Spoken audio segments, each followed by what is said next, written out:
Queria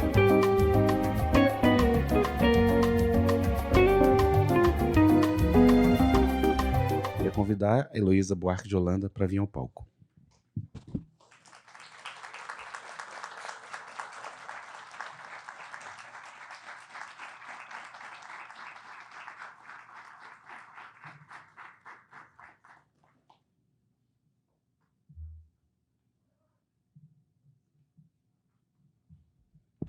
Boa noite, Elô. Boa noite. Boa noite. Muito obrigado por ter aceito o nosso convite mais uma Nossa, vez. Minas, é só chamar que eu venho correndo. Então, semana que vem, tudo bem para vocês, gente? Amanhã, quarta-feira, quinta, Tô quarta. aqui. A gente já pode combinar aí. Minha mãe era mineira. É mesmo? Morei aqui. Da onde? De Leopoldina. Zona da Mata. É. É pertinho do Rio ali, né? Mais fácil. Hoje a Heloísa acabou de sair de uma palestra lá na UFMG de 6 horas. Massacraram ela bastante, assim. Aí ela falou que vai falar só 3 horas hoje, tá? É claro que é brincadeira. O projeto tem mais ou menos 1 hora de evento. Logo depois a gente vai para os autógrafos lá fora. E a Elô vem cheio de livro para lançar. Eu não sei se necessita de uma apresentação da Heloísa, mas se eu pudesse apresentar a Heloísa assim, de uma forma muito rápida, é uma pessoa que além de ter produzido um conteúdo intelectual e de texto importante no mundo feminino, para não dizer feminista, só feminista, no mundo feminino, ela revelou muita gente também, através não só das suas publicações, da Aeroplano, mais recente, da sua editora, entre outras marcas da sua trajetória. Então, Elô, para mim, é uma pessoa que soube conjugar a sua produção própria com uma incrível solidariedade ao dividir e compartilhar suas ideias, não só com o mundo acadêmico, mas também com todo um grupo de pessoas que faziam parte da sociedade, como Sueli Carneiro e tanta gente que teve um trabalho na periferia, né?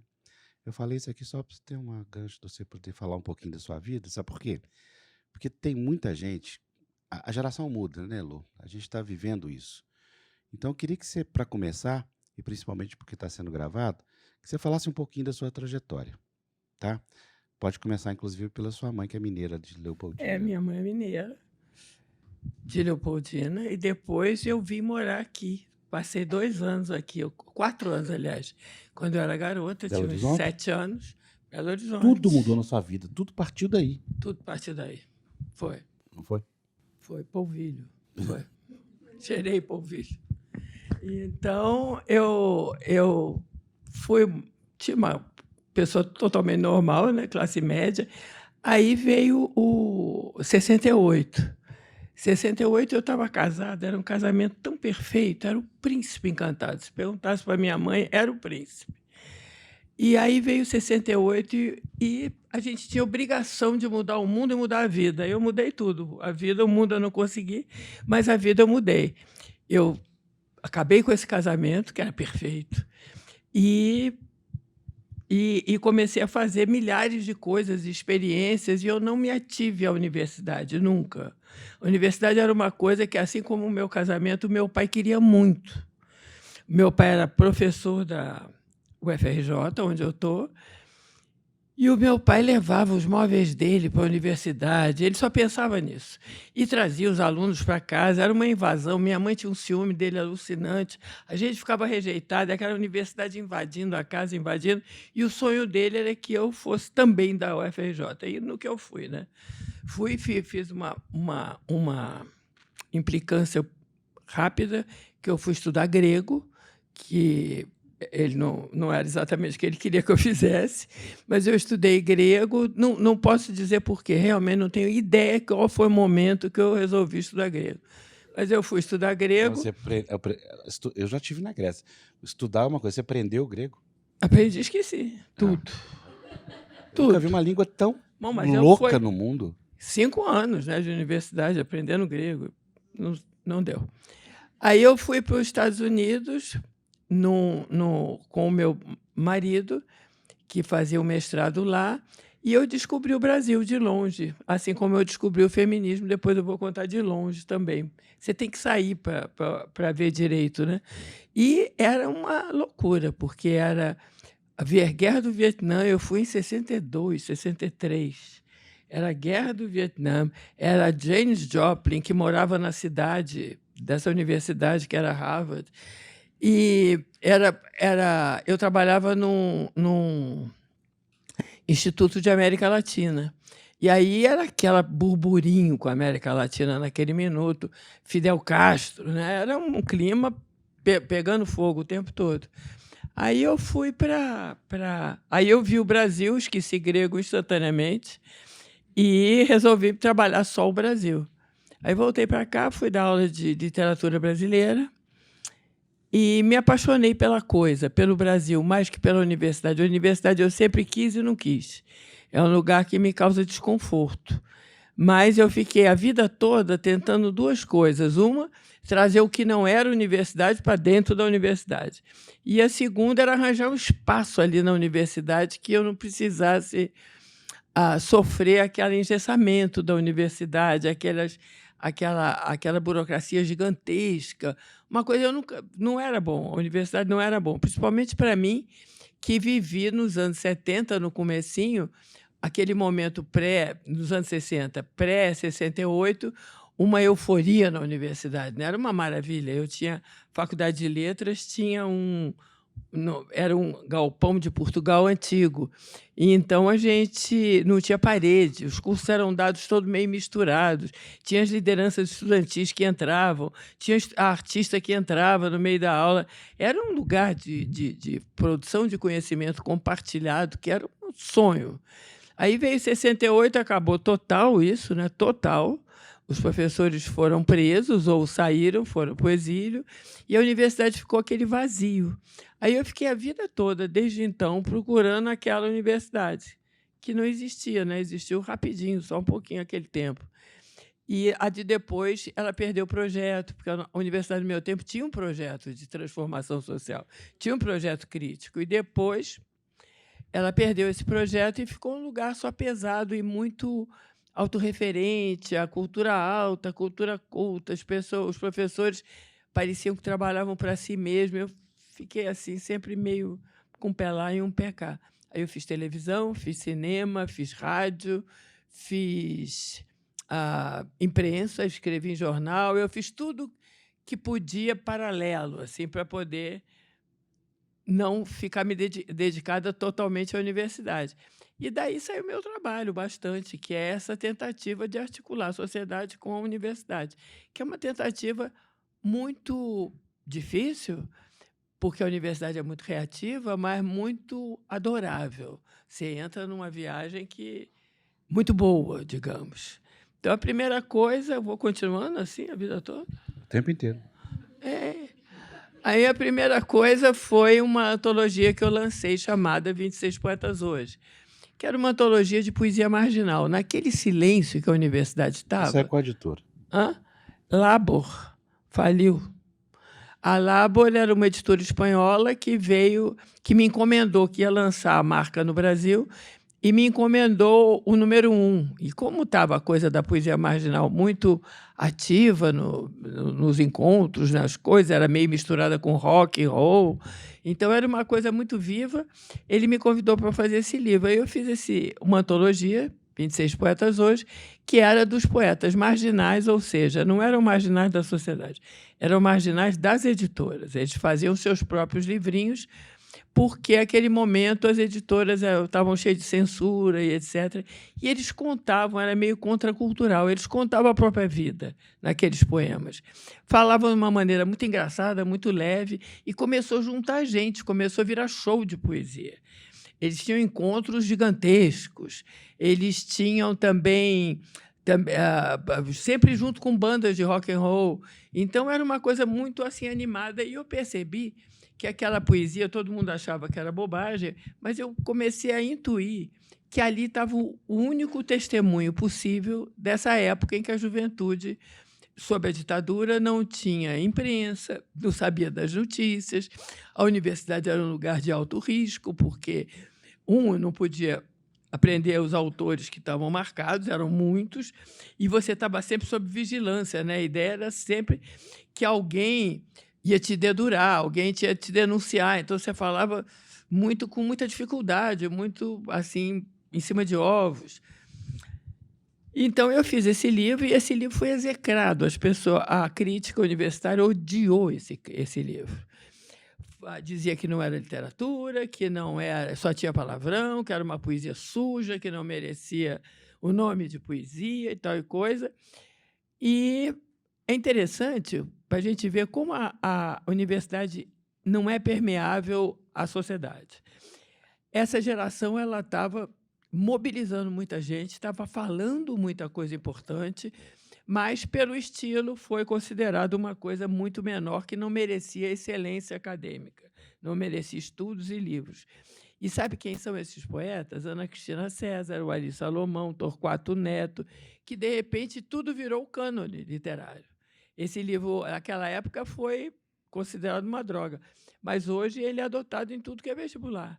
Cacaso, Chico Alvim, enfim, toda uma geração de poetas que pegaram, né? Que pegaram e tornaram-se referência da literatura. Então, essa primeira experiência mostrou para mim que, quando você é muito atacado, você deve estar certo. Verdade. Então, eu passei a vida criando um pouco essas polêmicas. Eu primeiro foi poesia marginal, depois da poesia marginal eu parti para a questão racial, que foi em 1988, teve o centenário da abolição, então a gente fez um trabalho do Brasil inteiro, como é que as pessoas estavam lidando com as relações raciais, como é que estava se encenando, porque tinha muita grana em 88 para evento, né? E essa grana, todo mundo fazia evento, tinha festival negro, tinha isso, tinha arte negra, tinha debate sobre racismo, tinha coisa o tempo todo. Então, em cada estado do país, eu arranjei um financiamento internacional bom, em cada estado do país tinha uma pessoa que estava cobrindo tudo que acontecia. Então, eu fiz um acervo enorme, fiquei muito apaixonada pela questão racial e comecei a trabalhar com o movimento negro, etc., nunca imaginando a questão feminista, que é o que eu venho me dedicando nesses últimos tempos, né? Então, eu fui para... Eu descobri o feminismo da mesma forma que eu descobri o Brasil e larguei a Grécia. Foi dos Estados Unidos, onde eu fui fazer um pós-doutorado. É engraçado que eu tinha uma ideia de... Eu já trabalhava com raça, eu trabalhava com o movimento estudantil muito, eu era muito ativa no movimento estudantil, fiz parte dos CPCs, que eram centros populares de cultura, em que a gente ia às favelas para ensinar o que as favelas deviam querer. Era uma coisa punk. Hoje isso é inviável pensar nisso. Mas, naquela época, era uma geração...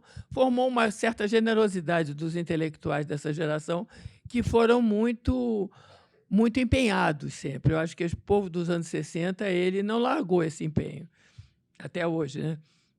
Então, eu estava do CPC, estava na questão racial, no movimento negro, e o movimento de mulheres eu não prestava a menor atenção. Eu achava que estava tudo ótimo, que eu tinha um casamento perfeito, que eu tinha... Meu trabalho ninguém me chateava, que eu fazia exatamente o que eu queria, que eu publicava o que eu queria, e por aí ia. Eu não conseguia ver nada de errado por eu ser mulher. Nada de errado no sentido de uma opressão, de uma discriminação. Aí eu fui para os Estados Unidos fazer esse mestrado, esse pós-doutorado, e foi interessante que, nessa época, eu cheguei lá em 80, é a época desse livro aqui. É a época em que estava se criando os estudos feministas. E era uma agitação única. Tinha milhares de livros saindo, os debates em todos os lugares, releituras de Freud, que ele era falocêntrico, o Marx, que era machista. Enfim, todas as grandes narrativas eram interpeladas pelas mulheres e era uma grande onda, né? Era uma grande onda teórica, que se consolidou nos departamentos de estudos de mulher, etc., e criou-se essa área. Aí eu fiquei muito encantada e muito atraída por esse universo, que eu não tinha ideia, aliás, não existia, estava sendo criada ali ao vivo, porque foi bem no começo dos anos 80, e Eu olhei para trás, em 1 minuto, em 24 horas, eu percebi que meu casamento era muito esquisito, que eu não fazia minimamente o que eu queria, que no meu trabalho eu sofria repressão o dia inteiro, que os outros olhavam, falavam dos meus cabelos, que eu passava de ano por causa do cabelo, que eu conseguia publicar porque não sei o quê, porque seduzia não sei quem. Aí eu vi que era uma avalanche de horror que eu tinha vivido sem prestar a menor atenção. Aí voltei para cá, cheia de gás, e montei um núcleo de estudos feministas e comecei a trabalhar muito. É engraçado que, naquela época, a universidade era muito... A gente, até hoje, não tem nenhum departamento de estudos feministas ou de estudos sobre a mulher. A gente, como tem nos Estados Unidos, na França, na Alemanha, na Inglaterra, a gente não tem isso nas universidades. O que a gente tem nas universidades é pessoas que estudam relações de gênero em outras disciplinas. Então, eu sou da área de literatura, estudo mulher na literatura. A sociologia estuda mulher no mercado de trabalho. A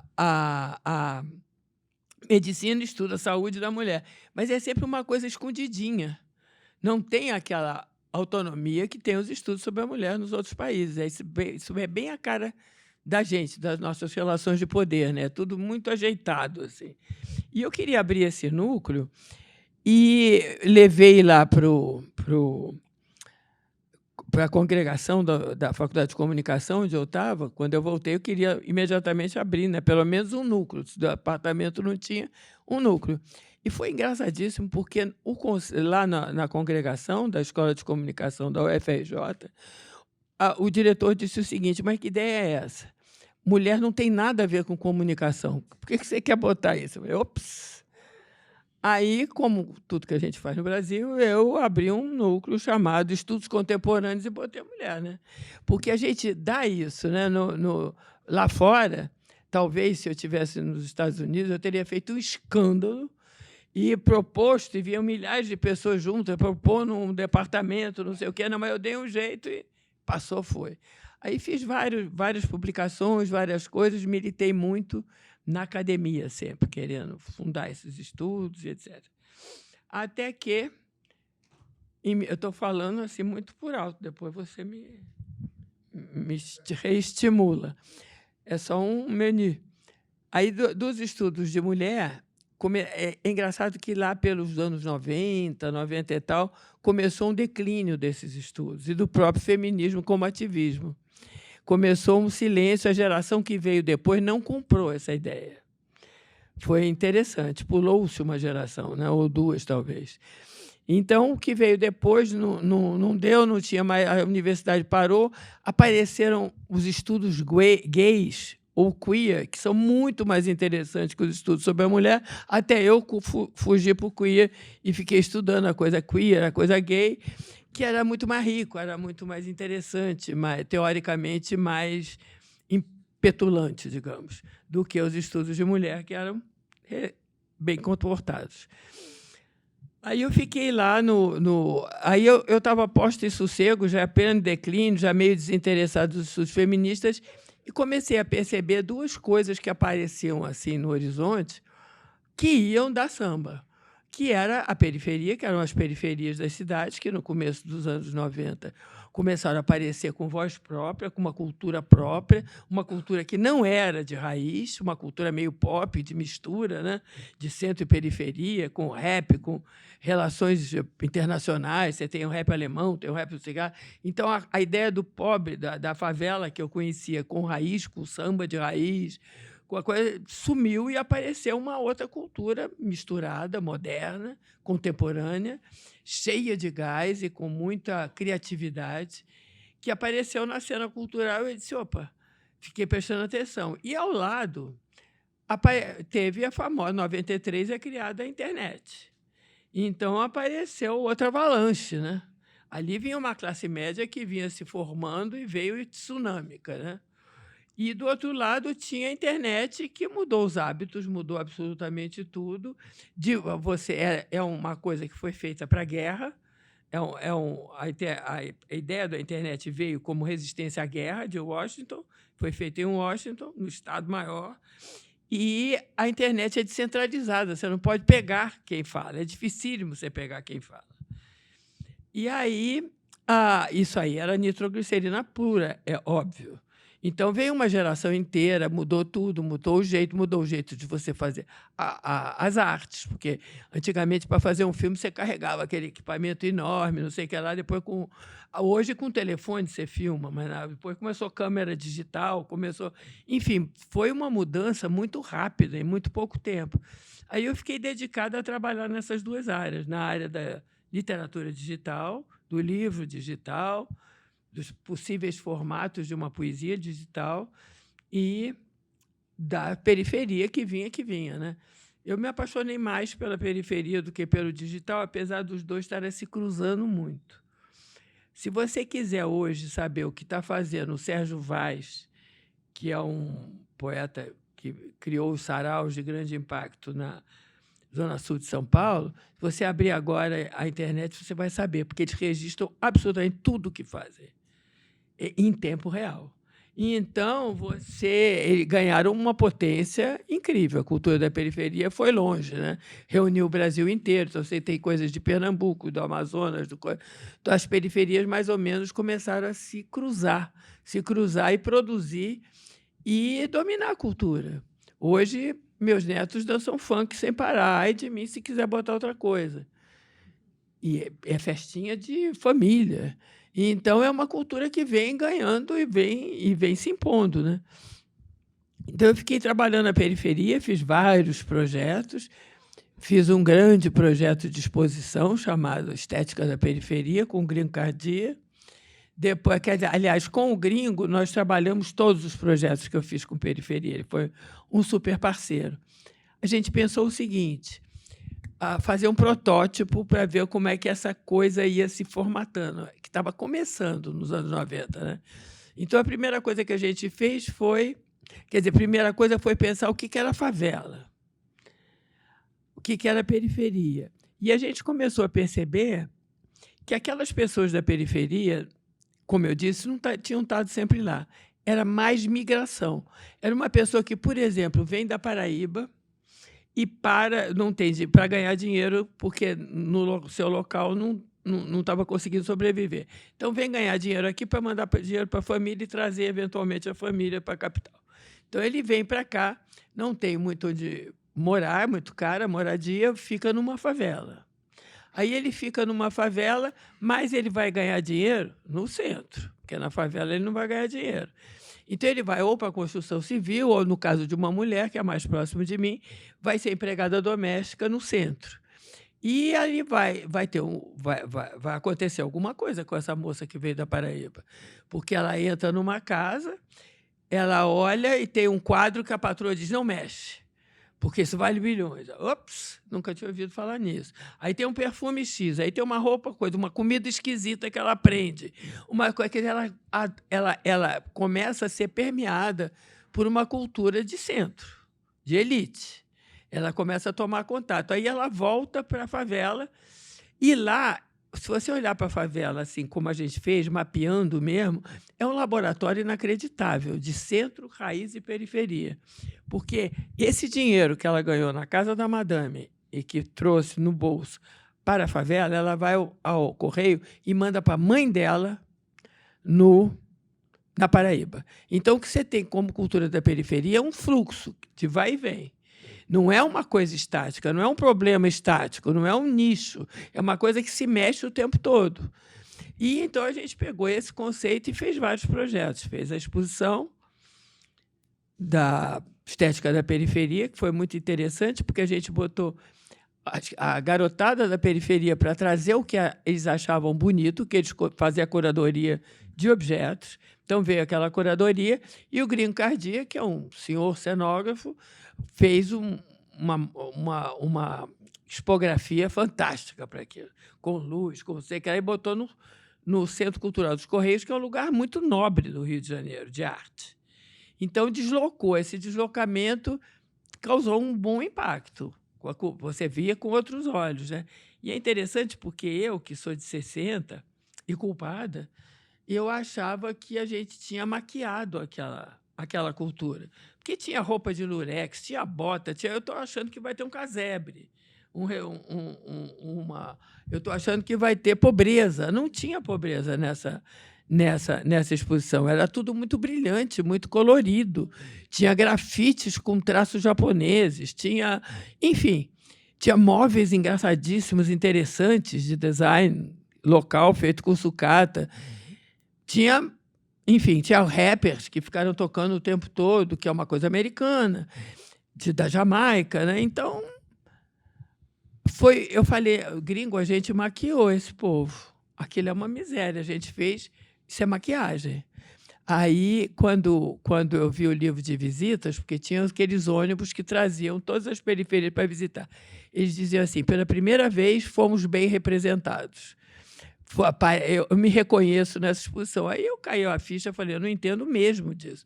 É um universo muito difícil para mim.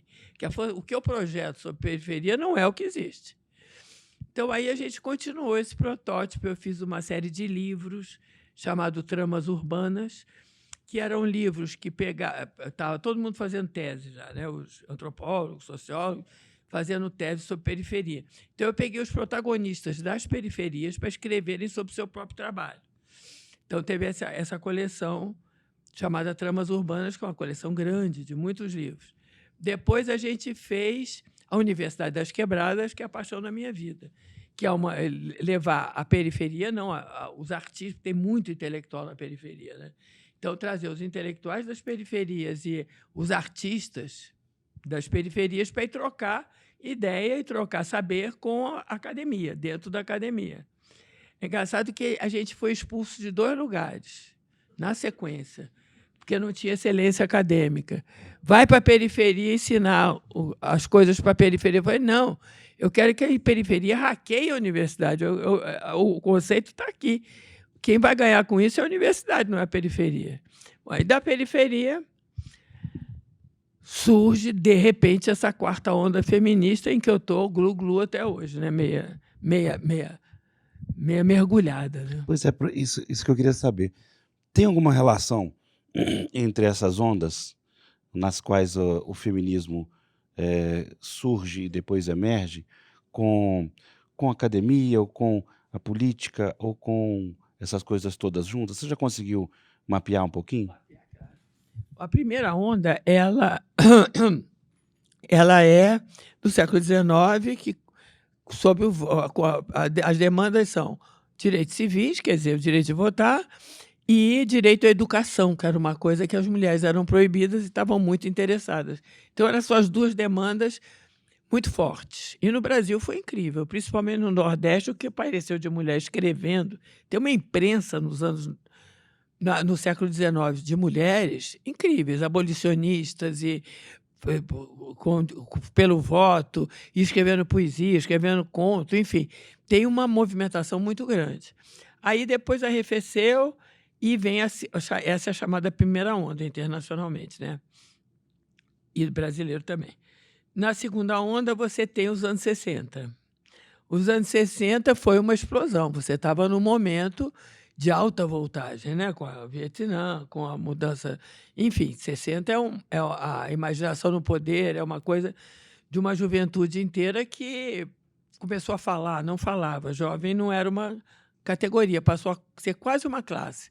Porque quando você dizia nos anos 60 o jovem, esse jovem podia ser preto, podia ser branco, podia ser operário, podia ser professor, podia ser o que fosse, podia ser estudante, ele era o jovem falando. Então, é uma categoria novíssima que surge nos anos 60, que é a fala do jovem. Né? E o jovem queria botar fogo na universidade, em tudo que ele pudesse, porque queria uma outra sociedade que não aquela. Tá?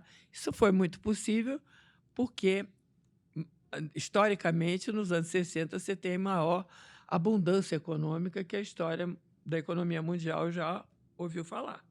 Então, já registrou, né? Porque era um momento em que estava todo mundo muito equilibrado financeiramente, então as crianças podiam queimar a universidade. Né? Quando veio a crise do petróleo, em 72, o John Lennon falou, né? O sonho acabou, em 72. E voltou todo mundo correndo para a universidade para arranjar emprego, porque os pais tinham perdido muito dinheiro, quer dizer, começou um desequilíbrio financeiro que acabou aquele sonho, aquela energia dos anos 60, né? Voltou tudo para o mercado. Mas essa energia ela se estilhaçou, né? Ela está aí até hoje. A gente pode mapear cada demanda onde é que está, porque ela está vigorando e virando outras coisas. Mas o feminismo dos anos 60 foi o feminismo que veio na rabeira, primeiro, dessa insatisfação jovem, segundo, da invenção da pílula. Eu acho que os homens não vão ter nunca ideia do que seja a invenção da pílula, porque os homens sempre foram livres sexualmente e as mulheres, bobeou, está grávida.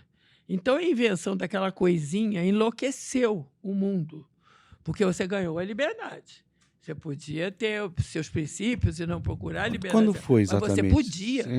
Foi 60, comecinho. 60, né? Comecinho. Aí a moda acompanha, entra a mini-saia, quer dizer, é um momento inteiro de libertação sexual e de luta pelo aborto. Enfim, era liberdade de expressão e sexual. Muito bem, essa é a segunda onda. No Brasil, isso não rolou.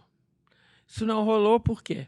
Porque no Brasil você tinha a ditadura militar muito pesada. Ela era muito conservadora.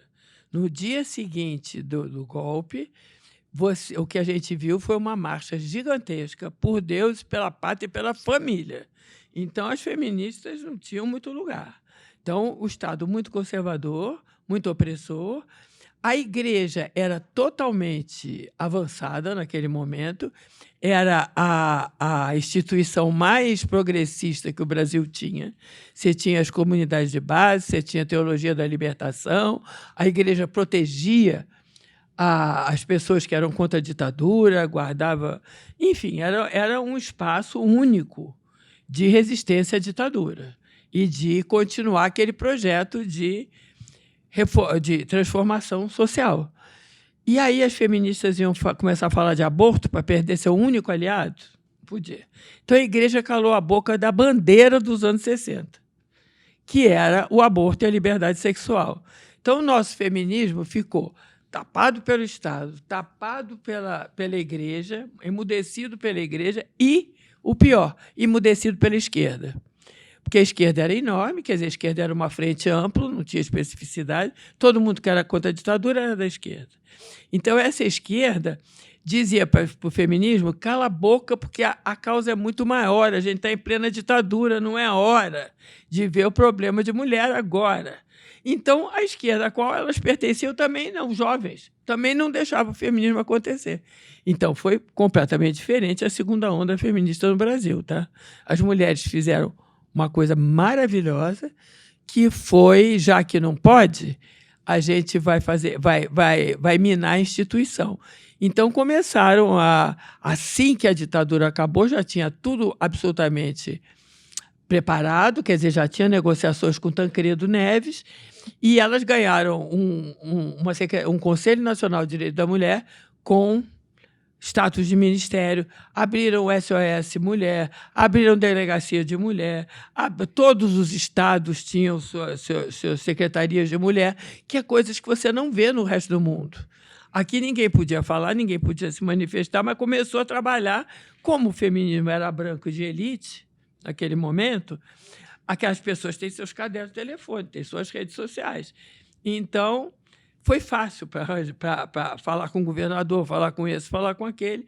E o nosso feminismo deu um salto institucional gigantesco. A Constituinte, de 88, a Constituinte ela foi uma vitória do lobby do batom, como foi chamado, que as mulheres ficaram lá dia e noite no Congresso, inserindo suas pautas e tiveram uma vitória sensacional. 90% foi aprovado.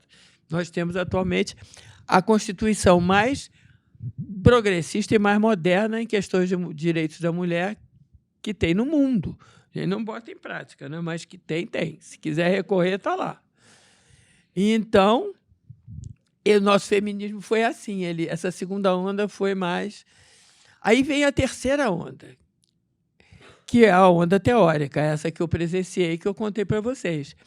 De repente, as mulheres já tinham direito ao corpo, já tinham direito ao voto, já estavam estudando, aí que lançam o direito de interpretar. Eu quero produzir meu próprio conhecimento. Começam a ler, então, as narrativas todas, a criticar as grandes teorias e trabalhar muito nesse sentido dos estudos de mulher. Quer dizer, a terceira onda foi uma terceira onda do pensamento acadêmico e da constituição dos estudos de gênero como uma área legítima de saber. Tá? Aí essa daí deu um declínio, deu um buracão. Né? Buracão, estava tudo em silêncio e, de repente, saltou mulher, foi Eduardo Cunha, Santo Eduardo Cunha. Eduardo Cunha resolveu pegar uma lei que já estava em vigência, que é aquela que o aborto, em caso de estupro, é legal, e queria retroagir. No que ele fez isso, apareceu menina de todo lado, e teve manifestações no Brasil inteiro, e foi uma gritaria fora Cunha, fora Cunha. Era espantoso para nós velhinhas, que estávamos tristinhas, lamentando, que não tinha legado. De repente, você vê aquele monte de feminista impactando de uma forma inacreditável. É verdade que elas têm a internet, que isso é um produto de internet, que essa nova forma de fazer política, tanto das feministas quanto das marchas de junho de 2013, é uma coisa de nativo digital, quer dizer, não tem hierarquia, não tem liderança, é descentralizada e cada um posta o que quer, diz a sua opinião. No meu tempo, a gente descobriu que o pessoal era político. Então, a sua sexualidade era uma questão política. Nessa geração, eles descobriram que a política é pessoal, é o contrário. Quer dizer, quem faz a política não são ideologias nem partidos, são pessoas. E cada uma começou a contar seus casos, impactar na internet. Gente, deu no que deu, né? É uma coisa enorme, de alto impacto, todo mundo ouviu, a gente nunca conseguiu ser ouvido. O corpo dessas meninas, que o corpo, para a minha geração, era um problema. Era o problema. A gente não tinha liberdade com o próprio corpo, a gente era violentada, estuprada, agredida, olhada, não é? Enfim, tudo girava a dominação toda girava em torno do corpo da mulher. As violações eram todas relativas à violência, o controle, ou o que quer que seja, em torno do corpo da mulher. Magicamente, o corpo de problema virou solução. As meninas tiraram a roupa e começaram a escrever no corpo, virou plataforma de expressão. É sensacional isso. Nesse primeiro Fora Cunha, no Rio de Janeiro, tinha uma mulher muito gorda, completamente nua, gritando Fora Cunha. Quer dizer, quando que isso ia acontecer antes? Em primeiro lugar, ninguém ficava nu, na rua, principalmente. Em segundo lugar, gordo se esconde de uma forma louca. Aquilo era uma beleza, ela estava se achando bonita e era bonita. Ela, sabe, era uma tal mudança que eu fiquei, uau, não estava entendendo nada. Então, comecei a falar muito, a estudar e a falar muito sobre a quarta onda, e a Companhia das Letras me encomendou o Explosão Feminista. Aí eu fiz uma análise mais cuidadosa de toda essa nova onda, essa quarta onda feminista, que a gente pode chamar de o feminismo de internet. Tá? Agora vem a quinta, já, pode esperar. Pois é. Em que momento que a questão da raça foi determinante nessas ondas? Olha, tem dois momentos, um funciona, outro não. Nesse momento aqui, dos anos 80, das teorias, começaram várias teóricas negras falando que o feminismo branco não era universal, que existiam mulheres negras e que, enfim, teve uma advogada chamada Crenshaw, que ela era de direitos humanos, e ela percebeu uma coisa bem interessante, que era o seguinte: quando uma testemunha no júri fala, dependendo se ela é negra ou se ela é branca, se ela é homem, se ela é mulher, se ela é deficiente, se ela é jovem, se ela é velha, se ela é idade adulta, você vai ter maior ou menor credibilidade. Se tiver um conflito de testemunho entre um preto e um branco, ganha o branco. O branco tem mais validade, tem mais legitimidade, é mais verdadeiro aquele coisa. Ela se entregou muito com isso, porque era advogada, e começou a... Então, ela cunhou essa coisa da interseccionalidade. Uma testemunha, quer dizer, uma fala, né, que isso foi transformado em lugar de fala. Uma fala tem que ser levada em consideração muitas variáveis, porque senão não está certo, senão ela vai ser uma vai ser melhor que a outra. Então, ela começou a mostrar que você tem que sempre pensar interseccionalmente, que virou isso tudo em 80. Quer dizer, isso que parece novidade hoje, em 80 eram teorias muito adoráveis, eu escrevia sobre elas, todo mundo escrevia, o feminismo negro era importante, mas não acontecia nada socialmente. As mulheres negras continuavam sem voz. Acontecia na teoria. Eu escrevi um belo artigo sobre o pensamento negro das mulheres, mas na experiência social isso não bateu. Isso vem bater agora, nessa quarta onda, em que as feministas negras meteram o pé na porta e disseram: agora sou eu que vou sentar aí, pronto. E é bem interessante, porque tem até muito conflito dentro do movimento negro, porque as feministas negras mais antigas, elas falam da luta das mulheres negras, da ancestralidade, vai por outro. Essas feministas novas, que chegam até a ser afrofuturistas, né, elas querem falar, é o meu lugar de fala e vou ganhar na porrada. Isso é que é importante. Então, você começa a ouvir, a questão racial o feminismo negro se desenvolveu em 3, 4 anos de uma forma geométrica. E ganhou estatuto, e ganhou lugar, né? Hoje você não faz mais uma mesa sem ter uma representante negra, uma mesa de mulheres, nem de poetas, nem de nada. Surgiu essa preocupação que devia ter sempre havido, mas que não havia. Era uma coisa teórica, mas social não era. E a conquista desse feminismo negro é inegável, né? Inegável, deu um salto. A visibilidade da mulher negra deu um salto. Nas novelas da Globo, que é assim, no final da linha, quando tudo está resolvido, entra na novela. Então, é verdade, por causa do público. Aí você vê que nas novelas, as negras agora, as mulheres negras são advogadas, são outras coisas, elas não são empregadas domésticas. Se você prestar bastante atenção, está assim de empregada doméstica branca. Quer dizer, é uma coisa de marketing da Globo, tudo bem, mas revela um novo momento, sem dúvida nenhuma. Eu estava tentando pegar aqui aquela fala da Sueli Carneiro, que eu vou te mandar. A Sueli é uma ativista e uma pensadora importante, né? E não consegui, não. Mas depois eu te mando. Nesse sentido, está acontecendo agora, junto com essa nova onda na qual a questão da raça está mais forte, agora, sem número de publicações mesmo. Aí nós estamos falando de mercado editorial, né? A Djamila deu uma subida nesse caso. Mas, ao mesmo tempo, antes a Macaé também estava... Macaé é tudo. A Conceição Evaristo, né? Também já vem há muito tempo nisso. Vem há muito tempo, mas não tinha visibilidade. Agora, a Conceição Evaristo é a matriarca da literatura brasileira. Não era. Era uma escritora negra que ninguém prestava muita atenção. Ela ganhou visibilidade e respeito agora. Tanto mas que se deve a isso? O que você interpreta? Eu acho que é dessa quarta onda, que botou o pé na porta e disse: agora, cala a boca, branco.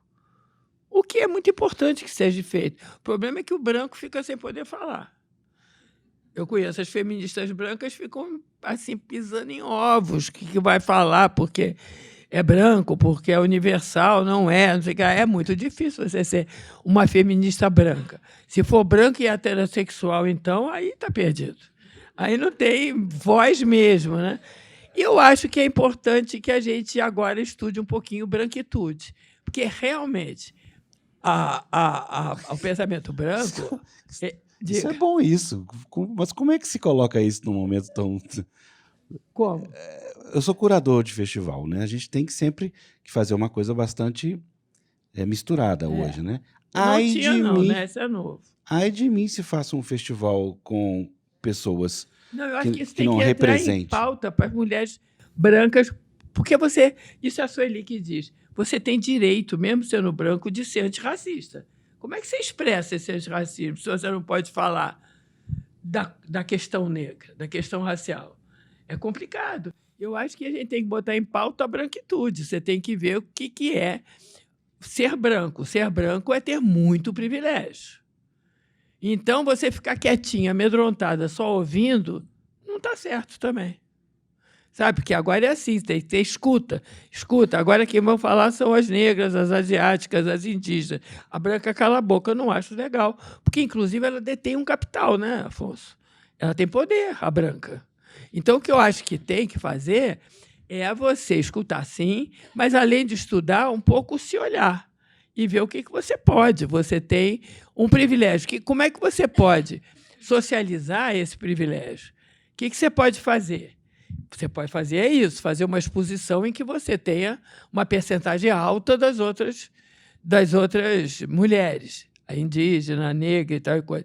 Isso é uma questão do seu privilégio. Você podia não fazer isso. Podia botar todo mundo branco, como se botou até muito recentemente. Claro. Agora é que baixou a consciência. Então, isso é muito bom. Isso já é, na sua curadoria, você abre espaço. Desses livros aqui tem uma mistura de 50% a 50%. Tanto o brasileiro quanto o outro. Eu não faria isso há 10 anos atrás. Eu não me preocuparia com isso. Que ter tantas vozes negras, pelo menos, que façam jus à cota branca, entendeu? Isso eu jamais me ocorreria 10 anos atrás. Eu fiz um livro antes desse, chamado Tendências e Impasses. Não tem nenhuma negra. E é um livro também assim de coletânea de artigos. Mas esse daqui eu já estava cheio de dedos. Eu fui procurar e tinha maravilhosas. Tinha a Sueli, tinha a Lélia Gonzalez, tinha a Beatriz Nascimento. Olha, tem teóricas fantásticas. Então, negras, né? Mas aí você tem que estar grilado para perceber, porque senão você deleta. É verdade que deleta. Então, essa intransigência, essa intolerância é legal. Porque... Agora, o medo não é legal. Você tem que saber o que você faz com o seu privilégio. Até muito pouco para melhorar a situação. Até muito pouco tempo, a gente tem que assumir isso. O mundo do conhecimento era um mundo branco, né? Só. Então, até agora branco, que está... Só não, branco masculino, né? É, masculino. Branco masculino. Doido então. para tirar, para mostrar para vocês. Cadê a Josane? Não quer achar aí, não? Aqueles 6 minutos que a gente tirou da... Tá? 6 minutos que a gente tirou da Sueli Carneiro, lá no Sesc 24 de maio, no qual ela fala o seguinte, que tem solução, sim, ela é muito otimista. Foi logo depois, quando o Bolsonaro assumiu, foi ali para março, porque ela acredita que o mundo feminino construiu um arcabouço civilizatório, né, que defende, que serve de uma espécie de coraça para esse momento atual no qual o conservadorismo está aparecendo. Sem dúvida. E com a internet, então, você não para, né? O que vai ser prejudicado é que, de repente, vai ser retrocesso em leis, que não é bom. Vai ter corte de verba de pesquisa sobre esse tema, feminismo, ideologia de gênero, educação nas escolas vai ter um impacto. Quer dizer, vai ter prejuízos, sim, mas eu acho que isso não retroage. Tem uma parada traumática, que é diferente de um retrocesso, né? Você vê qualidades nessa parada traumática? Por exemplo, essa sociedade, esse mundo agora está revendo muita coisa que não era revista há muito tempo, né? Tortura, os ódios, a própria questão negra, da homofobia, tudo apareceu de uma forma que não se discutia nos anos anteriores. Você me disse, antes da gente entrar aqui, que a democracia estava aparecendo. Eu achei sensacional, porque não deixa de ser. Quer dizer, você tem também uma classe também violenta, conservadora, intransigente, intolerante, que não tinha voz. A esquerda falava o tempo todo sim. Na universidade era o tempo todo sim. Agora, se entra numa universidade, tem a direita e a esquerda. Razoável. Razoável. Você começa a ter mais vozes do que aquela hegemonia de esquerda branca masculina, heterossexual. Quer dizer, é demais, né? É um detalhe, quer dizer, é muito específico para deter tanto poder. É engraçado. Bem, gente, vocês desculpem, eu comecei a conversar. Alguém tem alguma pergunta para fazer? Tá ali, tem 2 aqui, tá? O Ian, 3. Boa noite, como é que você chama? Boa noite, meu nome é Leandro. Leandro? Leandro. Leandro, a gente corta do microfone e fala, Leandro, corta, entendeu? É difícil. Não, tem que fazer com o microfone. Pode falar. Boa noite, meu nome é Leandro. E o que eu queria entender um pouco, que não ficou muito claro para mim a respeito do feminismo, é o ponto de divergência entre o feminismo branco e o feminismo negro. Queria que você me esclarecesse um pouco mais. Não tem ponto de divergência, tem violência. O feminismo branco, desde o século XIX, dá as regras e fala por todas as mulheres, sejam brancas, negras, asiáticas, indígenas, o que quer que seja. Então, ela fala sozinha o feminismo branco há muito tempo. E a situação de uma mulher negra não é a situação de uma mulher branca. A mulher branca não passa pelo que uma mulher negra passa. Ela é revistada, ela é injuriada, ela é sexualizada. É muito difícil a vida de uma mulher negra. A da mulher branca é bem mais fácil. Ainda é um pouco difícil, mas é bem mais fácil. Quer dizer, ela não tinha voz, a mulher negra. Então, tem diferença, sim, porque suas experiências, não o feminismo tem diferença, mas as experiências sociais das brancas, negras e indígenas são muito diferentes. E você tem que deixar cada uma construir seu próprio feminismo, suas próprias demandas, porque vai sair de onde? Vai sair da cabeça das brancas as demandas das negras? Não pode. Isso foi assim até anteontem. Entendeu? É uma coisa opressora, era uma coisa de uma voz só. E é como eu te disse, é uma coisa masculina, de classe média, avançada, esquerdista e heterossexual. Quer dizer, pô, fora isso, começa a dar defeito. Então, não pode, esses outros lugares têm que aparecer, né? E estão começando a ganhar voz agora. É muito recente isso. Aqui na frente, a senhora de azul. Tudo bem? Eu estou lembrando aqui da sua fala do Norton Nascimento, que uma vez ele deu uma entrevista, ele falou que era tão difícil ser mulher negra que as indústrias de absorventes nem lembravam que as negras menstruavam. Eu achei super interessante essa percepção, né? Porque é pensar mesmo como um negro, né? Eu sou da causa indígena e durante 5 anos eu fui silenciada no Ministério Público Estadual. E todas as vezes que tinha alguma coisa sobre racismo e tal, que eu ia falar, olha, eu estou querendo falar, aí eu era silenciada literalmente mesmo. Agora esse assunto aqui de racismo aqui não é para falar de indígena. Até que rompeu aquela coisa lá da Vale e perto de lá de Mariana, né? E foi importante, porque os indígenas estiveram lá, né? E aí eu fui convidada para falar. Eu tenho a foto oficial do Ministério Público, que eu adoro falar que tinha há 5 anos. É bem isso mesmo, gente. Eu convivo diariamente com os indígenas, né? Com as mulheres indígenas, e elas são constrangidas. Eu acho que meu microfone está desligado. E, por exemplo, já aconteceu, a gente está fazendo um seminário na UNA, e a indígena foi pegar um táxi, e o cara falava assim, não, você está 3 quarteirões, vai a pé. E ela chegou atrasada porque o taxista falava. Aí a pergunta que eu quero te fazer é exatamente isso, né? Esse olhar, achei ótimo essa fala da branquitude, né? Porque eu acho, sim, eu me sinto essa branca que defende as negras e as indígenas, né? Esse colocar verdadeiro que você fez é muito corajoso, né? Eu acho que a gente tem que ter essa coragem, sim.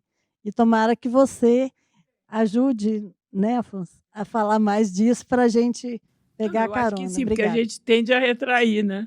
Você ficou há tanto tempo dominadora que tem uma hora que os outros sem voz, tem uma hora que você fica meio culpado, meio incomodado, desconfortável sempre, né?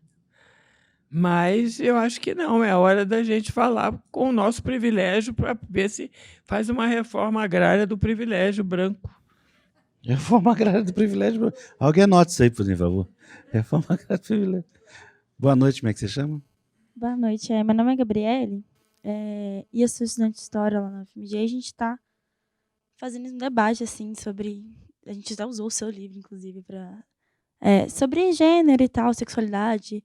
E a gente usou os seus livros assim na matéria toda, é incrível. Mas vou fugir um pouco dessa questão de feminismo negro e tal, para pensar um pouco como você acha que, com essa onda de tecnologia e tudo mais, como isso tende a impactar as próximas ondas feministas, assim. O que é essas diferenças? Não, pensar em como a tecnologia, assim, tende a impactar essas próximas ondas feministas, tendo em vista a gama de coisas que a gente ainda tem para conquistar, assim. Eu acho que essa onda já é pura tecnologia, essa quarta onda. Ela só existe com essa potência por conta da tecnologia, né? Você repara que o que as feministas usam na internet é hashtag. Gente, hashtag é uma marquinha, é um aplicativo, uma forma de aplicativo usado pela publicidade para fazer campanha, não luta. Campanha não é uma luta. Campanha é uma coisinha de curto prazo. Então, você lança uma causa com uma hashtag que é da publicidade e consegue uma coisa de curto prazo, bota no bolso e abre outra campanha. Então, você vê que é muito diferente. Eu lutava por um futuro. Não tem futuro, tem agora. E a campanha acaba logo. A primeira campanha que eu me lembro, política, muito linda, foi a do Betinho, Fome Zero. Ainda não tinha hashtag, mas era quase. Então, o que acontecia? Ele fez muita publicidade, ele divulgou muito, trabalhou com publicitários para divulgar que naquele Natal não ia ter fome. Todo mundo deu 1 quilo de arroz, 1 quilo de feijão, começou uma mobilização, o país inteiro, para dar comida para aquele Natal. No dia 26 de dezembro, acabou a campanha. Todo mundo comeu no Natal, no dia seguinte era outro problema. Outra campanha, provavelmente. Mereceria outra campanha. Mas aquela tem prazo limitado, era de grande efeito e curto prazo. Então, essa é a forma de fazer política que você tem hoje, a política das hashtags. Tem as mídias sociais também que amplificam, né? A sua experiência vira a experiência de milhares de pessoas. Então, agora, para o futuro, eu não tenho ideia para onde vai essa tecnologia, além do que ela já foi. Claro que ela vai. Tem a internet das coisas, não é? Tem muita coisa para acontecer, mas eu não imagino como é que ela vai impactar. Essa, eu acho que é puro produto de tecnologia. Essa que nós estamos vivendo, que é a mais potente de todas, né? É rápido, mas você bota outra coisa em seguida. Não, campanha você vai fazendo, vai conquistando e vai inventando outra. Campanha sucessiva, né? Ela não tem a continuidade de uma luta. Que você pensa uma estratégia aqui, 10 anos depois ela entra em campo, né? Não é uma luta. É uma campanha. Mas a campanha é mais eficaz para nossas linguagens, para o nosso tempo, para a nossa percepção da realidade, que é fragmentada e rápida. Hoje, né? Tecnologia, de novo. A campanha acontece. Boa noite, meu nome é Bruna. Primeiramente, quando vocês falam em estudar a branquitude, também é necessário estudar a masculinidade. As pessoas acham que estudos de gênero é só de mulheres. E falar de gênero também é falar de homem. É importante falar do privilégio da masculinidade, como que ela também pode ser tóxica e como que também os homens sofrem tanto com as opressões quanto com a mulher e com ele mesmo, né? É muito importante pensar nisso. E eu tenho 2 questões, vou ser bem breve. Quando a gente fala das ondas do feminismo, a gente vê que nos anos 60, a segunda onda fala muito de patriarcado, o conceito de patriarcado. Isso se desenvolve até a terceira onda, quando se começa os estudos de gênero. Eu queria ver com você como é que você acha, se existe uma disputa entre os conceitos de patriarcado e gênero, se elas podem ser concomitantes, ou se o patriarcado, não superado, mas como o gênero consegue suprir muito mais lacunas que o patriarcado. E o segundo ponto é que a gente tem visto, principalmente no hashtag ele não, na época da campanha do Bolsonaro, com Cunha, como é que a gente viu que, de fato, a quarta onda chegou, né? Porque como que o Brasil conseguiu se interligar com a Argentina, devido na mesma época que estava tendo ele não aqui, estava tendo a legalização do aborto na Argentina, e também com o Chile, que, se não me engano, acho que é a onda rosa, se não me engano. Então, como é que queria que você comentasse um pouco como é que a quarta onda consegue até interligar as pautas feministas dentro da América Latina. Sim, porque é da internet, né? Sim, exatamente. É tecnologia. Tecnologia é uma outra forma de fazer política. O Castel tem uma definição de política no século XXI que eu acho muito interessante. Ele diz assim, é a lógica da internet. Vai se fazer política com a lógica da internet, sem lideranças e sem intermediários. Aí é que está. Então, você fala direto. Se é na internet, você fala direto. Você aprendeu isso na internet. Perigosíssimo, porque o presidente fala com o eleitorado dele e a Câmara e o Congresso não passa por ali. Quer dizer, é muito perigoso. Mas é a nova forma. É tirar o intermediário. O intermediário é quem segura a onda. Então, é complicado, mas é muito eficaz. A outra coisa que você tinha dito era patriarcado.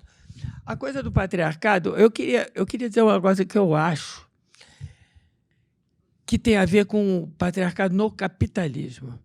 Que eu acho que a gente fica falando muito de homem e mulher, que o feminismo é contra os homens, que os homens isso, os homens aquilo outro. Mas, na realidade, o perigo é a família, não são os homens. De jeito nenhum. No capitalismo, a família se configurou de uma forma muito eficaz, mas perfeita, é o crime perfeito. Então, você tinha que ter produção. No capitalismo, você tem que otimizar a produção. Então, como é que é? Essa família formada, esse núcleo pequeno. Antigamente, as famílias eram patriarcais, eram enormes, moravam perto, agora é nuclear. Essa família nuclear faz o seguinte: a mulher gera vida, porque ela tem esse capital, ninguém mais tem, né? Então, a mulher gera vida e cuida da vida. Isso ficou estabelecido. E o resto é força de trabalho. Então, a mulher casa e a função dela é qual? A função dela é fazer com que o trabalho do marido seja o mais produtivo possível, ou seja, não se preocupa com a casa, não se preocupa com o filho, não se preocupa com nada. Eu vou ficar aqui em casa, garanto a ordem, garanto, corto toda, quer dizer, pego todos os pepinos, eu vou ficar aqui, vai trabalhar, vai produzir renda, vai produzir capital, vai. E ela é uma grande mulher, porque ela fica ali permitindo que essa mão de obra fique cada vez melhor. Você nunca ouviu em casa? Aí seu pai hoje chegou do trabalho exausto, não fala com ele. Ninguém pode mexer com essa mão de obra. Se ele chegou trabalhado, está falando de mão de obra, não está falando de outra coisa. Então, você não mexe com essa mão de obra, deixa ela ficar produtiva o máximo possível e a gente segura o resto. Segunda coisa é que, quando o resto é simplesmente os filhos. E o que é uma boa mãe que educa bem, com sucesso? É aquela que produz filhos aptos para o mercado. Porque Autossustentáveis. Hein? O nome agora é autossustentáveis. É. Não, mas tem que ser bom, porque, por exemplo, se uma mãe, você já viu uma mãe falando, porque é dessas coisas comuns que a gente vai pegando os sintomas, né? Uma mãe dizendo: putz, meu filho não quer fazer nada, ele é só poeta, ele é artista visual. Que onde é que foi que eu errei? Ele era péssimo aluno, com certeza. Quer dizer, ela fica culpada porque ele não é engenheiro. Agora, a que tem sucesso diz assim: meu filho está ótimo, está trabalhando na Eletrobras. Quer dizer, aquele filho bem educado, aquele bem formado, como mão de obra. Não existe pessoa, não existe homem, não existe filho, existe mão de obra aqui, mão de obra ali. Ela segura a onda daquele que está trabalhando e produz mais. E multiplica aquela mão de obra ali por uma opção competente, que é educado para o mercado, que, quando não é fracasso dela. E essa família, ela pede muito, o preço é alto para as mulheres. E, então, eu acho que a briga é contra esse modelo de família e modelos alternativos de família, de maternidade, dessas coisas todas. Esses modelos alternativos não falam de mão de obra. Quer dizer, não falam de produção de riqueza. Então, eles são ruins. Ninguém suporta, todo mundo preserva a família. Quando teve o golpe militar, no dia seguinte tem uma marcha por Deus, pela pátria e pela família. O Bolsonaro protege a família, ele não protege os homens, ele protege a família. A gente precisa acabar com essa bobagem que homens contra mulheres e lembrar que é família contra famílias. O Elô, falando nisso, na realidade. Eu assisti o Democracia em Vertigem ontem. Não, vocês têm que assistir, gente. Pelo amor de Deus, assiste hoje, tá? E na votação... Você pensou a mesma coisa que eu? Não acredito. Que ótimo isso. Exatamente. Pegou, não. Coisa boa, né? Sintonizado. Os votos, né? A favor do. Votou do no negócio. Bolsonaro porque ele protege a A família. família.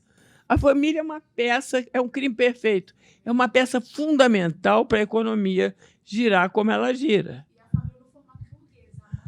Não, e tudo produzindo, feito louco. O Elô, não saindo do assunto família, e aqui nós estamos, lamentavelmente, no Estado que lidera, assim, disparado esse assunto, por que os homens batem tanto e matam tanto as mulheres? Eu não tenho ideia. Mas eu posso Pelo imaginar amor de Deus, em Minas, que essas hoje, mulheres têm que saiu ser um índice no estado de mobilizadas. Minas absurdo. Não, Tanto eu acho que mata. elas têm que ser mobilizadas. Elas sempre foram muito oprimidas, muito massacradas, para não sair dessa posição nem desejar sair.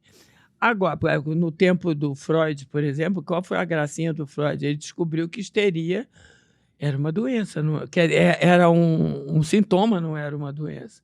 Então, porque antigamente as mulheres que se rebelavam contra esse negócio, saíam para dançar, largavam a família, não sei o que lá, Barbacena neles. arrancavam o útero. Barbacena. Histeria. Hysterus, é útero. Tiravam o útero para poder se adequar de novo. Quer dizer, pirado, né? E o Freud vai mostrar que não tem nada a ver com útero isso. Mas os homens sempre fizeram esse controle. Os homens e as mulheres também, né? Vamos combinar. Porque as mulheres falam que vai acabar a família, ficam doidas e acabar o marido aqui, o filho aqui. Quer dizer, há uma reatividade muito grande de mexer nesse modelinho. Agora, os homens sempre tiveram essa coisa do poder, porque eles são os provedores de... Enfim, todas essas violências, né? Violência retórica, violência física, violência não sei o que lá. Mas, no momento, a gente está num momento em que o racismo está elevado às últimas consequências. Xenofobia, olha a coisa dos imigrantes, é uma loucura. No mundo inteiro. O mundo inteiro é um horror ao outro, né? E o ódio está acirrado e legitimado. O Trump e o Bolsonaro acham lindo, quer dizer, mostram que o bom é você ter arma, você ser violento, você defender, você dizer palavrão, você, enfim. A violência está legitimada pelo Estado. E estão fazendo leis para legitimar mais. E vai ficar legal a violência. Então, eu acho que uma coisa meio atávica que já tinha nessa relação tensa entre homens e mulheres, entre maridos e mulheres, né, é que a mulher é uma propriedade dele. Aí, com essa, eu acho que não é por causa da mulher nem por causa do homem. Eu acho que é esse acirramento geral de violência, de horror, de xenofobismo, que vem depois da globalização. Aí sai matando, é uma loucura o que está aumentando o feminicídio, não é normal. Eu não te diria, não saberia te dizer as causas desse aumento do feminicídio, mas tem um clima geral de legitimação da violência. Vai, mata. O meu governador, o Witzel, ficava parece que a vida é um videogame, é uma coisa louca. Ele chegava na televisão e dizia: quando tiver um bandido, a gente acerta na cabecinha. Mas ele adorava a palavra... Não, a gente abate, atirando... Abate é apagado. E atirar na cabecinha, para ele, era uma delícia. Ele degustava essa frase. Quer dizer, putz, é um louco. Aí, esse Estado, a violência subiu para não sei para onde. Está legitimada. Porque todo mundo deve ter muita violência omitida. Como tinha uma direita omitida, como tinha todas aquelas que a gente falou... o racismo omitido, como tinha tudo omitido, tinha violência omitida também, né? Pum, estourou. Colocando também que a violência doméstica segundo as pesquisas, ela atravessa as faixas sociais, né? Está presente em tudo, não tem essa coisa de dizer que é de favela, não, é de tudo mesmo. Agora, também deve ter um pouquinho a ver com a maior liberdade das mulheres, que estão chegando lá, estão tendo mais postos, estão virando presidentes, enfim. Isso aí, ó, sai matando. Depois você. Boa noite, como é que você chama? Luana, eu estudo letras e eu estou estudando a Rosemarie Muraro, que você menciona no livro Pensamento Feminista da Construção. Eu dediquei a ela. Sim, sim.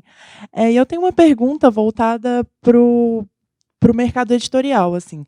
Você comenta que a onda feminista teórica ela tem esse boom na década de 80 E logo em seguida, na década de 90, tem um boom de mulheres editoras como em cargos em cargos de gerência. Tem o caso da Autêntica Editora, tem o caso da Editora Rosa dos Tempos com a Rose. Aqui em Minas Gerais a gente tem a Masa. Enfim, e nos anos 90 foram fortes nesse sentido. E aí eu queria te perguntar se você tem alguma hipótese que poderia justificar isso, porque você disse que acredita que nos anos 90 teve uma queda, né, do impacto do pensamento feminista como um todo. E aí, ao mesmo tempo, tem essa ascensão no Mas mercado eu acho que é editorial. mais 80, não é? Essa ascensão editorial. Acaba que é em 90, porque a própria Rosa dos Tempos ela é criada em 1991. E aí tem outros casos de outras mulheres criando editoras também nessa época. Eu não sei se é um reflexo dos estudos dos anos 80. Eu acho que sim. Eu acho que agora está incrível. Se você, qualquer livraria que você for, a bancada de estudos sobre mulher, ou de mulheres falando, mulheres escrevendo, é enorme. É um sucesso editorial. Agora. Mas teve um tempo que não era, não. Eu acho. Teve essa queda. Talvez não tenha sido no começo dos anos 90, mas na virada da década, do milênio, isso estava lá embaixo. Porque apareceram os gays, apareceram os trans, queer, apareceram novas teorias, novos relatos, novos casos. E as mulheres ficaram meio que para trás, eu acho. A geração que vem dos anos 80, ela não comprou o feminismo. Nem como artista, nem como... E é interessante porque me convidaram para fazer uma curadoria, 9 mulheres. Me convidaram para fazer uma curadoria e eu fui olhando o trabalho delas e era inacreditável. Era muito violento.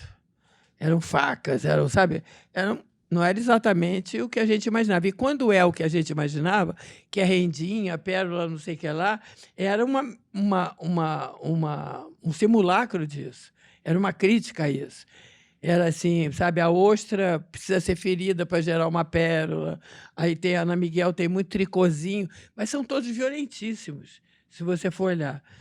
E aí eu perguntava, então é uma exposição feminista? Não, nós não somos feministas. Ninguém aqui é feminista. Mas o conteúdo era, obviamente, feminista. É engraçado.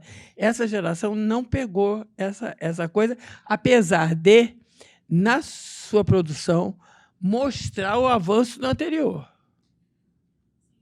Mas não assumia isso. É interessante isso, porque teve um backlash também, teve uma brigalhada em cima das mulheres na segunda onda muito violenta. As feministas eram xingadas. A Betty Friedan veio ao Brasil, gente, vejam um Pasquim. É inacreditável o que diziam dela. Era o nariz que era horrendo, é que ela era mal amada, tudo no jornal. Foi a Rose que trouxe. A Rose trouxe, ela publicou o livro dela, Mística Feminina, e trouxe ela, mas ela levou porrada de todos os lugares. O ano passado, a Judith Butler veio. Foi a mesma discriminação pavorosa. Sempre em cima do físico. Ela é feia, ela é sapatão, ela é mal amada, ela abandona os filhos. Nos anos 60 tinha você tinha que escolher entre seus filhos e ser feminista. Nada a ver uma coisa com a outra. Ser feminista é querer direitos iguais, nada mais além disso. Não precisa abandonar os filhos, mas passava uma coisa de que você ia abandonar seus filhos. Que já é Estou complicado, dizendo que a né? família que é o problema, não é a mulher nem o homem. Porque hoje já é tão dividido que não precisa abandonar, né? Hoje já é tão dividido que a mulher não abandona nada, né? Você passa para ela? Boa noite. Boa noite. Meu nome é Cândida, eu sou psicóloga e eu gostaria de fazer uma pergunta a respeito do assunto anterior. Eu li há pouco tempo o livro da Lilia Moritz-Schwartz, Autoritarismo no Brasil. E, à luz da psicologia e da psicanálise, né, eu penso no retorno do recalcado, de alguma coisa que estava aí, que sempre esteve aí, né, e que... Pois é, e aí eu queria discutir, né, sobre isso, enfim. Eu acho que você falou, eu acho que... Eu não sei por que esse retorno subiu, né? Por exemplo, nas marchas, é claro, né, teve uma demanda que foi ouvida por recalque. E deu aquele monte de voto para Bolsonaro, né? Em princípio, que não era ideológico, né? Mas você está falando de outra coisa. Você está falando de recalque. É interessante porque você tem uma classe média gigantesca, muito conservadora, muito violenta, que não se manifestava. De repente, começou a falar de direita conservadora, que, de repente, se manifesta. Aí vem o Afonso com o diagnóstico dele, que eu acho perfeito. Começamos a democracia, agora vamos todo mundo falar. Porque estava recalcado. Estava muito recalcado, essa parte mais conservadora, moralista, etc. Mas tem também a variável evangélica, que é muito importante. A variável evangélica é muito fascinante. Agora eu estou estudando só isso. Porque, se você pegar a igreja evangélica, entra no vazio da teologia da libertação, que cuidava das favelas, só que com uma grande vantagem, porque a teologia da libertação, você ia para o céu. O seu sucesso no evangélico é na terra, é bem mais apetitoso, vamos combinar, né? Bem melhor. E você tem uma coisa que é a fala, a voz. Você chega num lugar, escolhe uma comunidade para você, que não é necessariamente a sua família, que na periferia muito frequentemente é desagregada, com a mãe provedora, o pai bêbado foi-se embora. Você tem isso e você vai procurar uma igreja. Você chega nessa igreja, você pertence àquele lugar. É maravilhoso, gente. Eu já fui a Campo dos Evangelhos, vontade de ficar lá. Porque realmente você é abraçado. Você é abraçado e vão dar um jeito na sua vida. Modelam um selfie ali, que é o indivíduo. De novo, chegou a democracia agora. Porque a modernidade chegou agora. Porque é o indivíduo que aparece. Aquela pessoa é modelada, ela vira um indivíduo, ela larga o vício, ela é ajudada a arranjar um emprego, ela se dá bem na vida, ela vai ficar próspera. Porque se a outra é a teologia da libertação, essa daqui é a teologia da prosperidade. O que atende muito a uma carência alucinante da população desatendida. Enorme, né? Quando você começa a falar sobre os imigrantes, né, eu tive a oportunidade de trabalhar um pouco isso em São Paulo, com essa questão de... eu trabalhei com alfabetização de idosos.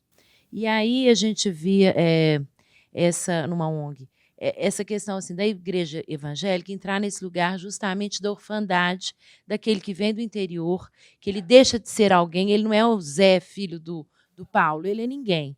E aí a igreja evangélica entra nesse lugar que ocupa justamente, e ele ali cria uma identidade e um pertencimento, né? Então, é muito importante. A igreja evangélica trabalha para a prosperidade naquele modelo capitalista. É o capitalismo radicalizado, né? O capitalismo a todo vapor.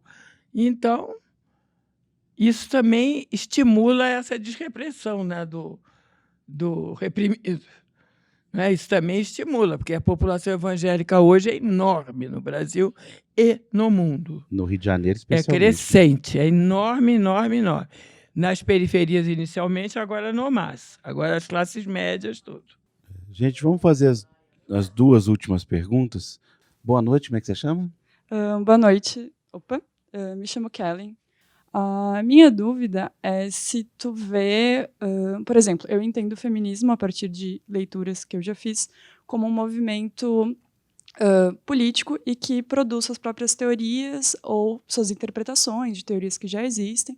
Então, ele seria ativo, né, numa forma de ativismo, militância e também teórico. Feminismo que você está falando? Sim, o feminismo. E a minha dúvida sobre essa quarta onda qual seria, por exemplo, o marco teórico que ela coloca. Porque a gente entende essa dinâmica permeada pelo online, mas, se eu lembro bem, acho que a terceira onda vai trazer a questão da interseccionalidade mais forte, vai trazer os estudos de gênero ou queer, enquanto a segunda onda, se não me engano, foi bem forte a questão do patriarcado, né? Enquanto a primeira era da igualdade, né? Em que a gente falava de, não, tipo, mulheres têm que ter direitos iguais, porque se a gente está um ponto atrás, é porque a gente tem estímulos diferentes. Então, qual seria essa ruptura ou esse avanço, né? Porque uma teoria não necessariamente descarta a outra, mas o que teoricamente a gente poderia pensar como marco dessa quarta onda, e se quando tu escreve o Explosão Feminista, junto com as outras autoras, tu fala isso pensando essa quarta onda no Brasil, ou seria uma quarta onda mundial, sempre tendo em mente que quando a gente fala de mundial, a gente acaba favorecendo o pensamento eurocêntrico. Quando eu falei da quarta onda, era no Brasil, porque isso é o resultado de um trabalho de campo. Eu fui para as escolas nas ocupações, eu fui para as marchas todas, eu entrevistava as pessoas lá, foi campo, porque não tinha ainda nada escrito, nem nada, porque estava acontecendo. Tem um canto, 2015 esse feminismo. Todas as entrevistas que eu fiz, as pessoas que se reconheceram feministas jovens em 2015, 2 anos depois das marchas. Então, 2015, eu escrevi em 2018, não, 19, 17, porque foi publicado em 18, foram 2 anos só, então não tinha registro. Então, eu tinha que trabalhar mesmo com entrevista e com campo. Espera aí, o que eu estou respondendo? Não sei. Não, da causa. Então, o que eu percebi foram as demandas, as causas, e principalmente a linguagem política desse feminismo e seu efeito, né? Foi um efeito que nunca houve, né? Ainda, né? E a coisa teórica, eu percebi que tinha um vazio muito grande. Tanto, eu me apaixonei pela quarta onda, não pela quarta onda, mas pelas meninas da quarta onda. Total, mas total mesmo. E então, eu fiquei aflita e fiz esses 2 livros para elas. Eu fiz aquele Conceitos Fundamentais para elas lerem as teorias, porque eu achei que com aquele voluntarismo, com aquela gana, com aquela criatividade incrível, porque a parte artística, literária, explodiu junto. Foi muita invenção, foi muita criação. E então, eu fiz esse livro ali, que são os conceitos fundamentais. Aí eu vi que o Brasil era muito diferente, não estava dando para misturar, que era mais marxista, mais... Não é, a outra falava de corpo, essa não falava, enfim. Era covardia misturar os dois, porque ia ficar um chato e um não chato. Então, eu fiz esse daqui como contexto específico, explicando a formação do nosso pensamento, que é diferente daqueles. Mas isso eu fiz para elas lerem, porque eu não tinha repertório. Essas meninas não tinham repertório, inclusive da história. E não tinham repertório não é por culpa delas, não, porque a história não foi contada. Mas não foi contada mesmo. Agora eu estou escrevendo, junto com a Jaqueline Pitangui e a Branca Moreira Alves, que são 2 ativistas dos anos 70, 80, eu estou escrevendo a história desse feminismo, que a gente lembra, vai ser de memória, vai ser memória. Mas todo esse momento do 75, que começa na BI, com uma reunião grande, e vem vindo, tudo que foi feito pelas mulheres até a quarta onda. Porque elas não têm essa história e eu não tenho essa história, eu era participante. Mas você não tinha imprensa ágil, não tinha nada. Então, eu conversando com a Branca e com a Jaqueline, que são as outras autoras, elas me contam coisas que eu digo, foi? Eu estava lá, gente. Sabe? É uma coisa impressionante como essa história, eu não sei. Se eu não sei, você acha que essas meninas vão saber? Mas não sabem mesmo, não foi contada, não foi escrita, não foi registrada. Então, é fundamental que se conte essa história agora, antes que a gente morra, né? Porque eu estou com 80 anos.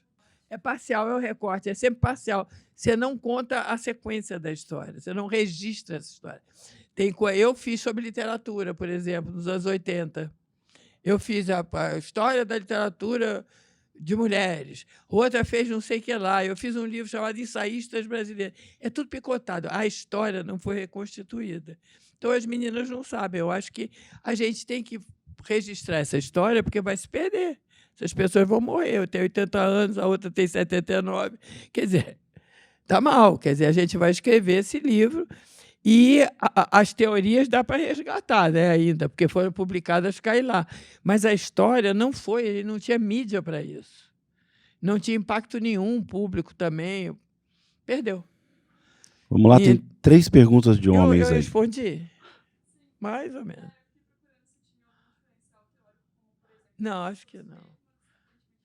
Eu acho que agora o grande referencial teórico que a gente vai se deparar, e eu estou fazendo esse terceiro volume, Pensamento Feminista Hoje, é o decolonial, que é o pensamento feminista decolonial, que diz, como assim, isso aqui, essa senhora aqui, a Judith Butler, ela não tem nada a ver comigo. Esse queer dela não é o queer que eu encontro na favela. Esse queer dela não é negro. Como é? E essa implosão das vários feminismos levou a uma teoria que já existia, que é as teorias decoloniais, mas que agora ganhou um peso novo, porque tem que responder essa quarta onda, que foi isso, esse fracionamento total, né? Então, o decolonial entra na hora certa, sabe? Falando, como assim? Tem uma coisa sobre a Judith Butler que eu citei, tem um capítulo que eu adoro, que chama assim, de uma baiana, uma pesquisadora baiana, chama assim, Carta de uma ex-mulata a Judith Butler. É genial, já ex-mulata já é bom. Ex-mulata para Judith Butler, quer dizer, e discutiram isso com ela. Como assim, minha senhora? Vamos lá, gente? 3 homens aí vão fazer perguntas. Ótimo. Boa noite, como é que você chama? Mais que se meter nisso. Meu nome é Eduardo. E 2 situações que eu observei que está acontecendo. É o surgimento das evangélicas feministas. Feministas. Isso é maravilhoso, tem um capítulo. E outra coisa é sobre as curdas que resolveram enfrentar o Estado Islâmico, que foi muito importante e passou batido. Eu mesmo, na minha página, fiz bastante festa sobre ela, coisa e tal, mas ninguém me ligou, aquela coisa toda. Eu gostaria de que a senhora falasse sobre essas 2 situações. Eu sei falar sobre as evangélicas, sobre as curdas eu também não sei, porque é longe e a gente não pegou. Eu não acompanhei, o que é péssimo, viu? Tinha que ter, realmente tinha que ter. Agora, as evangélicas, tem um feminismo evangélico que é fascinante, é o que eu mais gosto desse capítulo Feminismo Plural, porque as feministas evangélicas elas não aceitam as restrições conservadoras das suas igrejas, mas elas não saem dessas igrejas, isso aqui é bacana. Elas ficam lá e fazem uma disputa hermenêutica da Bíblia com os pastores. Elas dizem assim, onde é que está escrito aqui que é pecado a homossexualidade? Aonde? Mostra. Aí leem a Bíblia todinha, discutem a Bíblia e dizem, não tem, nunca falou. Muito pelo contrário, esse cara era homossexual aqui, na Bíblia, e estava muito valorizado. Tem gente que... Uma feminista evangélica que me mostrou, que eu esqueci, um trans na Bíblia, que era valorizadíssimo. Entendeu? Então, elas começam a mostrar a Bíblia. As feministas negras, evangélicas, entram num confronto total com os pastores sobre os terreiros, porque mostram na Bíblia não tem nenhuma discriminação a outras religiões, muito menos as africanas. Então, como é essa história de sair queimando terreiro? Então, você tem uma militância dentro das igrejas que é muito linda, porque elas estão conversando com Deus, não é mais... Podiam ter ido embora, não podiam? Assim, isso aqui não serve para mim, vou-me embora dessa igreja. Vão não. Ficam lá e debatem o texto de Deus, que é visto como sendo de Deus, né? O texto da Bíblia. E isso aí é uma luta muito bonita. Tem uma feminista evangélica que escreveu um dos capítulos desse feminismo plural. Vamos lá, segunda pergunta. Boa noite, meu nome é Eduardo. Eu sou de Ilhéus, Bahia. Caí aqui por acidente. Você é da Bahia? Sou da Bahia. E a minha pergunta é voltando sobre as ondas feministas, né? Uma dúvida minha que surgiu quando foi abordado sobre o homem. Qual foi, não o papel é da mulher, a atuação do homem durante a diferença ou não entre as 4 ondas feministas? Eu acho que foi sempre de muito temor e desqualificação. Parece que ela tem um livro chamado Backlash. Backlash quer dizer reação, né? Então, backlash você vai para trás e pá! Então é um... Como é que é o nome disso? Retrocesso não, porque você volta para brigar. Inércia. Reação. Inércia é que você bate. Então, tem um livro, mas ela está traduzido, mas o nome continua sendo Backlash, porque eu acho que a gente não tem uma tradução que corresponda finamente. E ela mostra em todas as ondas uma reação dos homens que é sempre desqualificante. Quer dizer, as sufragistas, como é que a gente conhece elas? Sufragetes. Sufragista é sacanagem. Porque inventaram para diminuir o papel das sufragistas, para diminuir o empenho na luta, a seriedade das sufragistas. Viraram sufragetes.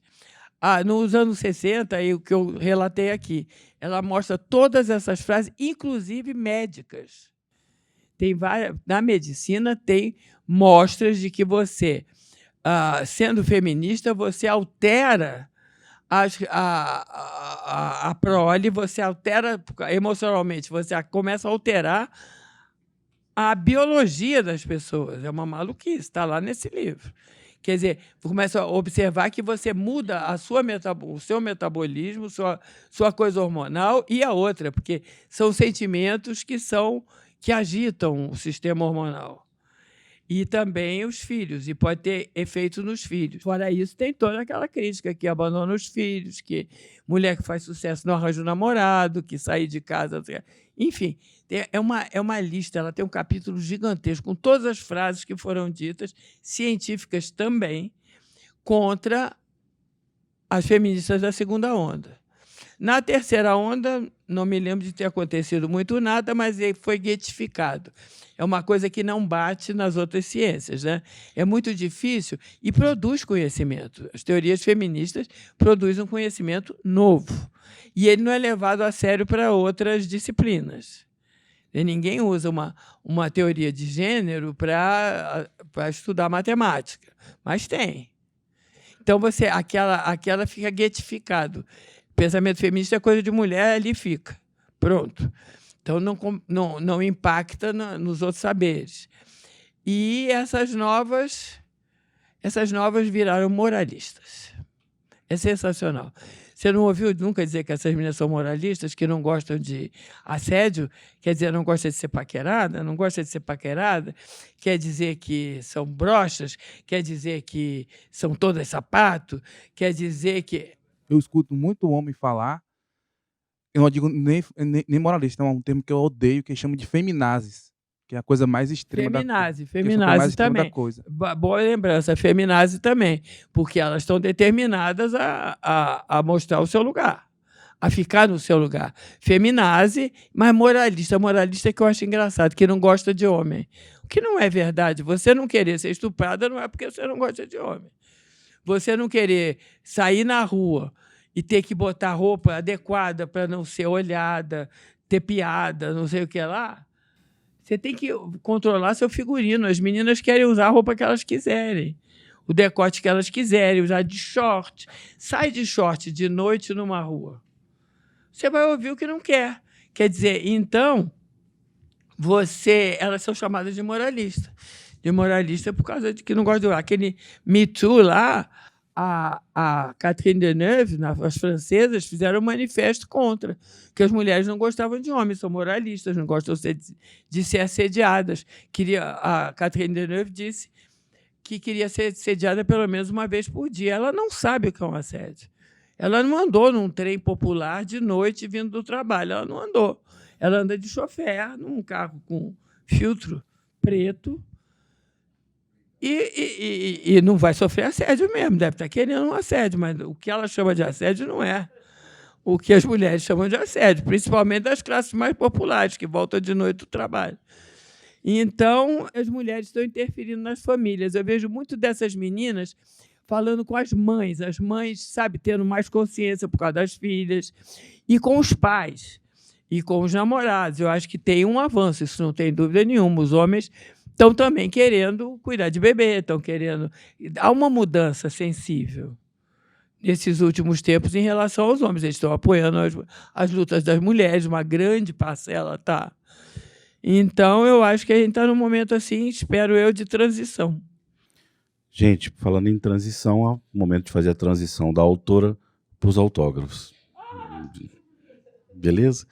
Quando é que você volta para lançar o próximo livro? Vai sair daqui a pouco, eu volto. Semana que vem, então? Podemos marcar? Não. Muitíssimo obrigado, Heloísa. Muito obrigado.